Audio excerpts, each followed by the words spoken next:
Bonjour tout le monde! Brrr! J'arrive de dehors. C'est un matin froid, un dimanche automnal. Et désolé, l'éclairage est peut-être pas bon, c'est peut-être un peu embrouillé. Un petit nez rouge, la couette de travers, mais comme on dit au Québec, à la bonne franquette, c'est là. C'est en ce moment que j'avais envie de vous retrouver. J'ai été pas mal silencieuse dans les dernières semaines, c'est comme ça, c'est tout. Mais là, matin, j'ai un élan de partage. Puis cet élan de partage-là est rendu possible à cause de petits-enfants. Je vous raconte. Vous savez, quand j'ai écrit le livre d'autruche spirituelle, moi, c'est en gros, ce que je dis, c'est que quand on porte attention, le quotidien de la vie est plein d'enseignements, de paraboles qui ont le pouvoir d'éveiller les consciences de manière unique.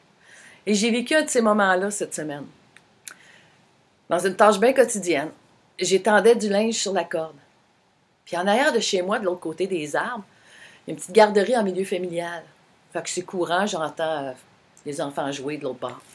Mais là, pendant que j'étendais mon linge, il y avait une petite bonne femme de 3-4 ans sur la galerie. Je ne voyais pas vraiment ce qu'elle faisait, mais je l'ai su assez vite. Parce que la petite fille avait une guenille. Puis elle chantait. Je lave la table, je lave la table, je lave la table, je lave la table. Elle chantait ça à tue-tête. Après quelques secondes, il y a un autre enfant qui est arrivé. Ils ne se sont pas parlé. Le deuxième enfant a fait « Je lave la table, je lave la table ». Et après, un troisième enfant est arrivé et les trois en chœur chantaient « Je lave la table, je lave la table ». Et je vous le dis, on devait l'entendre dans tout le quartier. C'était tellement beau. Moi, j'étais très touchée, je riais. Et pendant que j'étendais mon linge, je me suis mise à fredonner comme pour leur répondre « J'étends mon linge, j'étends mon linge ». Et là, je riais. J'étais dans une joie, un état de joie vraiment un cadeau que ces enfants-là m'ont offert. Puis même plus tard, j'avais une journée avec plein de choses à faire. Chaque fois que je faisais une tâche qui me pesait un peu plus, je me mettais à la chanter. Et automatiquement, cette contagion-là, je devenais ça. C'était vraiment beau. La morale de cette histoire, ça m'a permis de renouer puis de me rappeler à quel point dans tout ce qu'on fait, dans ce qu'on est, à quel point il y a plein de monde. Ce que je veux dire par là, c'est l'humilité. C'est de savoir qu'on n'est pas le produit nécessairement juste de soi-même. De savoir qu'on agit quelque part jamais seul.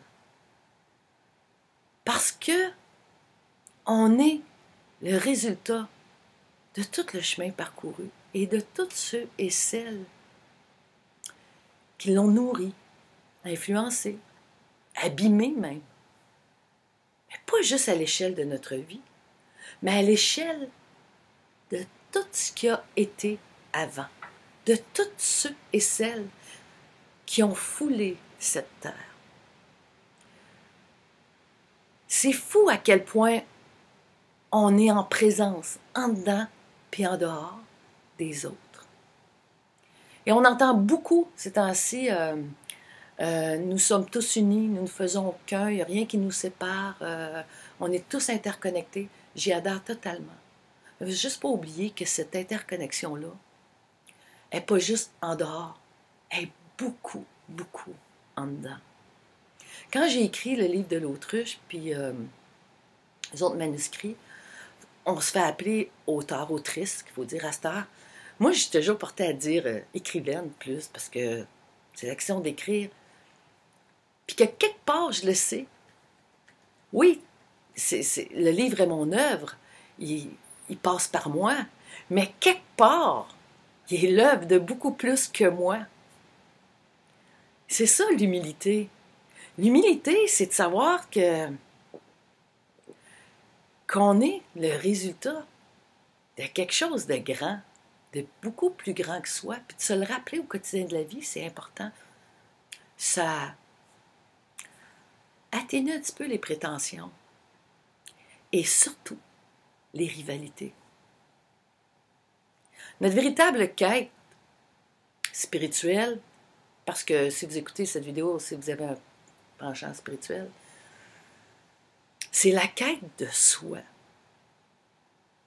C'est la quête de l'authenticité, du qui je suis véritablement, dans ma personnalité, éclairée, transcendée par cette énergie du plus grand, à laquelle on appartient tous, appelée la Dieu, la grande présence. On le sait. Et ça fait tellement de bien de vivre l'appartenance au plus grand. Nous sommes, sur le plan horizontal comme vertical, nous sommes le prolongement. Nous sommes l'extrémité d'une histoire qui se déploie de l'histoire de la vie, qui va toujours continuer à se déployer. Il n'y en a pas de fin, il n'y en aura pas de fin. Tout continue.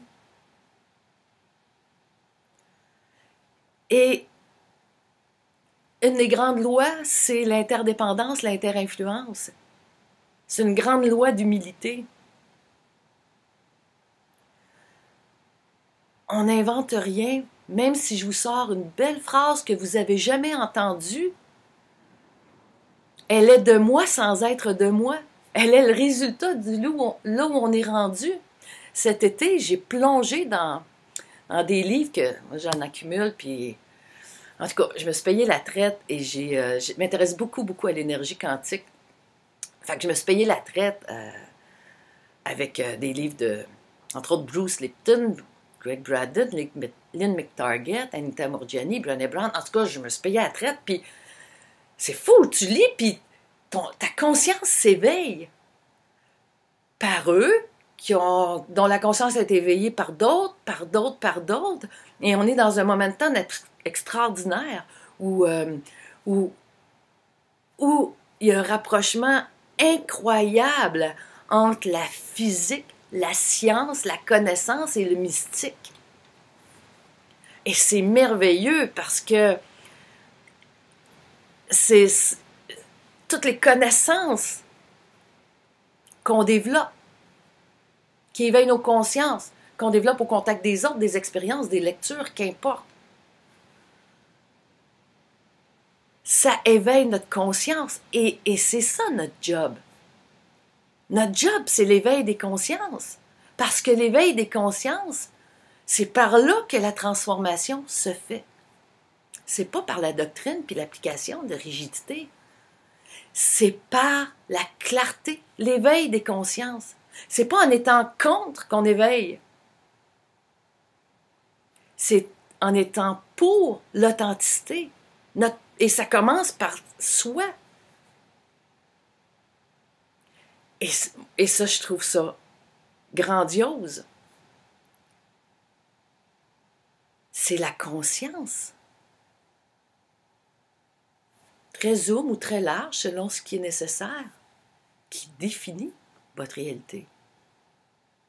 Notre réalité. Les petits bonhommes, bonnes femmes là, qui chantaient « Je lave la table » étaient dans le moment présent. Absolument. Absolument. Et dans leur joie, dans leur façon d'être, il y avait toutes les générations qui les ont précédées. Toutes les inventions de la Terre. Toute la prestance des arbres, des roches et des océans. On est l'extrémité. On est la petite tentacule unique de la manifestation de la vie. Et notre job, c'est d'être aussi vrai. Vrai à partir du dedans, de la connaissance de soi. Puis vous avez sûrement expérimenté. Quand on achète une façon d'être extérieure, parce qu'on veut être ceci ou être cela, si ça ne part pas d'ici, ça ne collera pas. Ça ne sera pas reconnu. Et c'est tellement exigeant pour être soi-même. Être soi-même, c'est connaître ses préférences, ses forces, ses élans de vie pour exister dans le moment avec... Parce que quand on est authentique, on touche à du solide, on touche au plus grand, à notre grande appartenance. Et quand on est authentique, on tombe dans la liberté d'être. Et dans la liberté d'être, on est dans le solide. Et dans le solide, on n'est plus menacé. Il y a quelque chose d'éternel, il y a quelque chose d'immuable.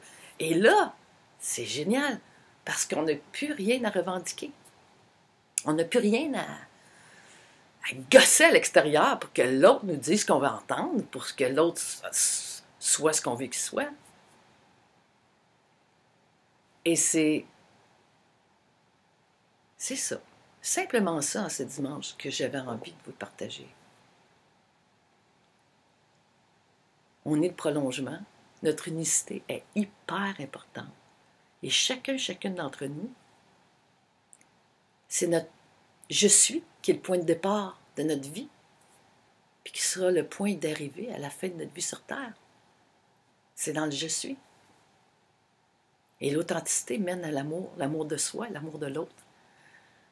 L'incarnation de l'amour qui est, dans le fond, tout ce qui reste quand il ne reste plus rien. C'est ça que j'avais envie de vous partager dans cette traversée que nous vivons collectivement.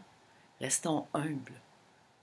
On est responsable de ce bout de l'histoire-là, mais il y en a eu d'autres avant, puis il y en aura d'autres après. Mais c'est dans le moment présent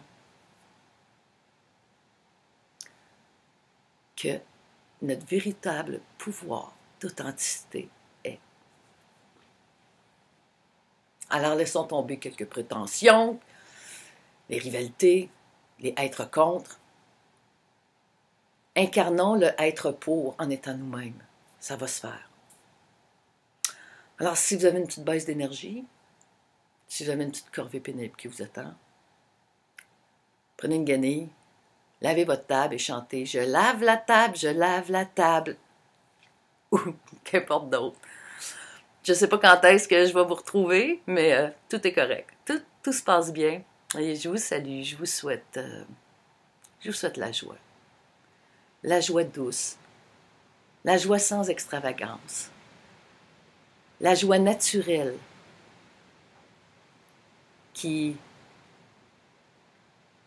ne demande qu'à émaner par nous. C'est tout. Bon dimanche. Brrr!